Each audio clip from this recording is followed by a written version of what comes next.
জনগণ তোমাদের কাছে আমার একটা আবদার, আমি যে মসজিদটা তৈরি করব রে, এই মসজিদটা তৈরি করার জন্য আপনাদের শ্রমের দরকার। জোরে বলা যাবে কি একবার মারহাবা? সোনার মানিকেরা, আব্বা জানেরা, ভাই জানেরা, মসজিদ তৈরি করবেন। এবার মসজিদ তৈরি করার পরে কিছু একটা নিয়ম কারণ আছে। কি নিয়ম আছে? যখন মসজিদ তৈরি করবে শুরুতে আমার নবীর উপরে দাঁড়া দাঁড়া দাঁড়া দাঁড়া দাঁড়া কিয়াম করবে, মহব্বতে মিলাদ করবে। এ নবীর উম্মতেরা রে, আমার হাবিবের উপরে যারা মিলাদ দরুদ শরীফ পড়বে, আল্লাহর হাবিব সরকারে দো আলম নবী বলে রে, কিয়ামতের ময়দানে আমি রহমাতাল লিল আলামিন নবী তাদেরকে আমার সাথে জান্নাতে না নিয়ে আমি যাব না। জোরে জোরে বলা যাবে কি মারহাবা? সোনার মালিকেরা, আব্বা জানেরা, ভাই জানেরা, কিয়ামতের ময়দানে একটা নাকি কয়টা নাকি? জোরে কয় না কয়টা নাকি?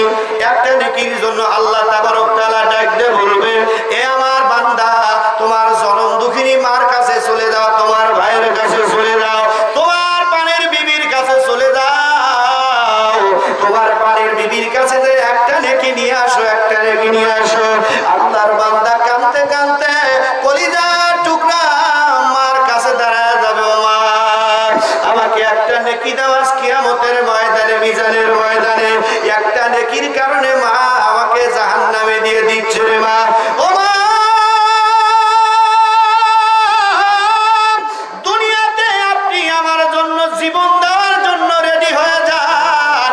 ও মা, এই কিয়ামতের ময়দানে ও মা তুমি মেহেরবানি করে দয়া করে একটা নেকি দিয়ে দাও, একটা নেকি দিয়ে দাও।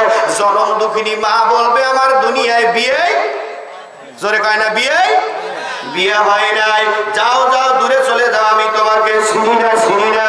আল্লাহর বান্দা কাঁদতে কাঁদতে কলিজার টুকরা আব্বার কাছে ভিখারির মতো, কাঙ্গালের মতো দুইটা হাত পেতে দিবে, আব্বা আমাকে একটা নেকি দাও রে আব্বা, একটা নেকির কারণে আমি জাহান্নামে চলে যাচ্ছি।